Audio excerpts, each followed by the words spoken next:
നമസ്കാരം. റേഡിയോ മുക്കം പ്രാദേശിക വാർത്തകൾ. ഓമശ്ശേരി മുടൂരിൽ കാട്ടുപന്നി കുറുകെ ചാടി സ്കൂട്ടറിലിടിച്ച് പരിക്കേറ്റ് ചികിത്സയിലായിരുന്ന മുക്കം സ്വദേശി മരിച്ചു. നേപ്പാൾ പ്രക്ഷോഭം. മുക്കം കൊടിയത്തൂർ സ്വദേശികൾ ഉൾപ്പെടെ നിരവധി മലയാളി വിനോദസഞ്ചാരികൾ കാഠ്മണ്ഡുവിൽ കുടുങ്ങി. കൊടുവള്ളിയിൽ മാർബിൾ കയറ്റി വന്ന ലോറി വയലിലേക്ക് മറിഞ്ഞു. അടിയിൽപ്പെട്ട് അതിഥി തൊഴിലാളിക്ക് ദാരുണാന്ത്യം. തുരങ്കപാത നിർമ്മാണ പ്രവൃത്തികൾ ആരംഭിച്ച സ്ഥലം നേരിൽ സന്ദർശിച്ച് MLA. വാർത്തകൾ വിശദമായി. കഴിഞ്ഞ ദിവസം ഓമശ്ശേരി മുടൂരിൽ കാട്ടുപന്നി റോഡിന് കുറുകെ ചാടി സ്കൂട്ടറിലിടിച്ച് പരിക്കേറ്റ് ചികിത്സയിലായിരുന്ന മുക്കം ഓടത്തരൂർ സ്വദേശിയും കൂടത്തായിൽ താമസക്കാരനുമായ അബ്ദുൾ ജബ്ബാർ മരണത്തിന് കീഴടങ്ങി.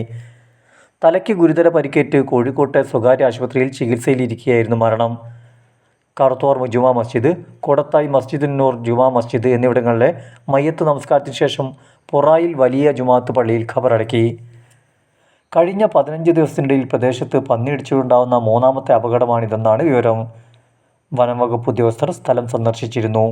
സാമൂഹിക മാധ്യമ നിരോധനത്തിനെതിരെ നേപ്പാളിൽ ഉടലെടുത്ത പ്രക്ഷോഭത്തെ തുടർന്ന് കേരളത്തിൽ നിന്നും വിനോദസഞ്ചാരത്തിന് പോയ നിരവധി പേർ യാത്രാമധ്യേ കുടുങ്ങി. ഇവിടെ കുടുങ്ങിയ മലയാളികളിൽ കോഴിക്കോട് സ്വദേശികളായ നിരവധി പേരുണ്ടെന്നാണ് വിവരം. മുക്കം, കൊടിയത്തൂർ, കൊടുവള്ളി എന്നിവിടങ്ങളിൽ നിന്ന് നേപ്പാളിലേക്ക് പോയ 40ഓളം വിനോദസഞ്ചാരികളാണ് വഴിയിൽ കുടുങ്ങിയത്. കാഠ്മണ്ഡുവിന് സമീപമാണ് ഇവരുള്ളത്.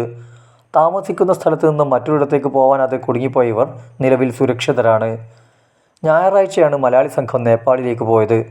സാമൂഹിക മാധ്യമ നിരോധനം പിൻവലിച്ചെങ്കിലും നേപ്പാളിൽ ഇപ്പോഴും സംഘർഷത്തിന് അയവ് വന്നിട്ടില്ല. കരുതൽ തുടരാനാണ് സർക്കാർ നിർദ്ദേശം. കൊടുവള്ളി NIT റോഡിൽ കുണ്ടുങ്ങലിൽ മാർബിൾ കയറ്റി വന്ന ലോറി വയലിലേക്ക് മറിഞ്ഞ് അതിഥി തൊഴിലാളിക്ക് ദാരുണാന്ത്യം. ബീഹാർ സ്വദേശി രാംനാഥ് റാം ആണ് മരിച്ചത്. തിങ്കളാഴ്ച രാത്രി 12 മണിയോടെയായിരുന്നു അപകടം. കണ്ണൂരിൽ നിന്ന് മാർബിളുമായി വന്ന ലോറിയാണ് അപകടത്തിൽപ്പെട്ടത്. മാർബിൾ ഇറക്കാനായി ലോറിയിൽ വന്നതായിരുന്നു രാംനാഥ് റാം.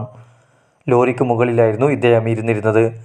ലോറി മറിഞ്ഞതോടെ താഴെ വീണ രാംനാഥ് അതിനടിയിൽപ്പെടുകയായിരുന്നു. മൃതദേഹം കോഴിക്കോട് മെഡിക്കൽ കോളേജ് മോർച്ചറിയിൽ. ആനക്കാമ്പൊയിൽ കള്ളാടി മേപ്പാടി തുരങ്കപാത അവസാനിക്കുന്ന മേപ്പാടിയിലെ മീനാക്ഷി ബ്രിഡ്ജ് പ്രദേശത്ത് സന്ദർശനം നടത്തിയ പ്രവർത്തനങ്ങൾ വിലയിരുത്തി തിരുവമ്പാടി നിയോജക മണ്ഡലം MLA ലിൻഡോ ജോസഫ്. നിലവിൽ തുരങ്ക നിർമ്മാണത്തിനുള്ള റോഡിൻ്റെ പ്രവൃത്തി പുരോഗമിക്കുകയാണ്. അതോടൊപ്പം സോയിൽ ടെസ്റ്റ് അടക്കമുള്ള കാര്യങ്ങളും നടന്നുവരുന്നു. കൊങ്കൺ റെയിൽവേ കോർപ്പറേഷൻ, കരാർ കമ്പനി പ്രതിനിധികൾ എന്നിവരുമായും ചർച്ച നടത്തിയെന്നും MLA അറിയിച്ചു. റേഡിയോ മുക്കത്തിൻ്റെ കൂടുതൽ പ്രാദേശിക വാർത്തകൾക്കായി കാത്തിരിക്കൂ.